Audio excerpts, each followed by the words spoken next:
এবার কি হলো সিকিমে? কেন হঠাৎ তড়িঘড়ি করে রাজ্যটিতে নতুন মারণাস্ত্র মোতায়েন করেছে ভারত? তবে কি চীনের দিক থেকে আসছে নতুন হুমকি? চীন কি এবার ভারতের চিকেন নেকে নজর দিয়েছে, নাকি বেইজিংয়ের নিশানায় সেভেন সিস্টার্স? কারণ আপাতত জানা যায়নি, তবে ভারতের ভেতরে চাপা ভয়।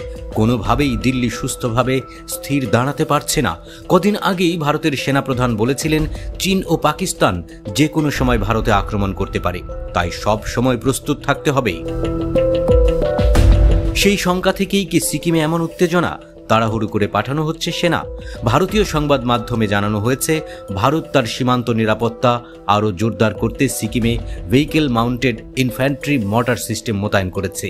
এই আধুনিক অস্ত্র ব্যবস্থা ভারতীয় সেনাবাহিনীকে কঠিন উচ্চতার এলাকায় দ্রুত পদক্ষেপ নিতে এবং শত্রুর যে কোনো হুমকিতে কার্যকরভাবে সাড়া দিতে সক্ষম করবে। চীনের সাথে লাইন অফ অ্যাকচুয়াল কন্ট্রোল ভারতের এই নতুন মোতায়েন কেবল একটি কৌশলগত সুবিধাই দেবে না, শত্রুকে মোকাবেলায় হবে বেশ কার্যকর। ভারতীয় গণমাধ্যমের দাবি এমনই। ভিএমআইএমএস মাহিন্দ্র ডিফেন্স সিস্টেম লিমিটেডের তৈরি একটি স্বয়ংক্রিয় দ্রুত স্থাপনযোগ্য মর্টার সিস্টেম। এই সিস্টেমে একটি 81 মিলিমিটার অ্যালাক্রন এল মর্টার রয়েছে, যা একটি সাঁজোয়া যানের পিছনে মাউন্ট করা হয়েছে। সিকিমের উচ্চতা এবং দুর্গম এলাকা যুদ্ধের জন্য চ্যালেঞ্জিং। এখানে ঠান্ডা, কম অক্সিজেন এবং সীমিত পরিকাঠামোর কারণে ভারতীয় সেনাদের তাৎক্ষণিক ও কার্যকর প্রতিক্রিয়া নিতে হবে, যেখানে মোবাইল মর্টার সিস্টেমগুলি প্রচলিত আর্টিলারির চেয়ে আরও নমনীয় এবং দ্রুতগতির। 2020 সালের গালওয়ান সংঘাতের পরে ভারত উত্তর সীমান্তে সামরিক উপস্থিতি আরও জোরদার করেছে।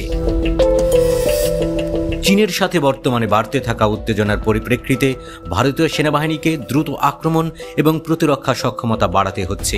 ভিএমআইএমএস স্থাপন এই দিকে একটি গুরুত্বপূর্ণ পদক্ষেপ, যার সাহায্যে শত্রুদের গতিবিধির উপর নজর রাখা এবং যে কোনো হুমকির সাথে সাথে সাড়া দেওয়া সম্ভব হবে বলেই দাবি ভারতীয় বাহিনীর।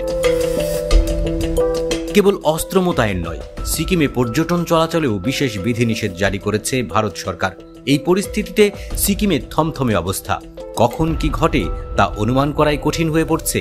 নিরাপত্তা বিশ্লেষকরা বলছেন ভারত যাই করুক, চীন তাদের ছেড়ে কথা বলবে না, তাই ভারতের উচ্চ সতর্কতায় থাকা ছাড়া কোনো উপায় নেই।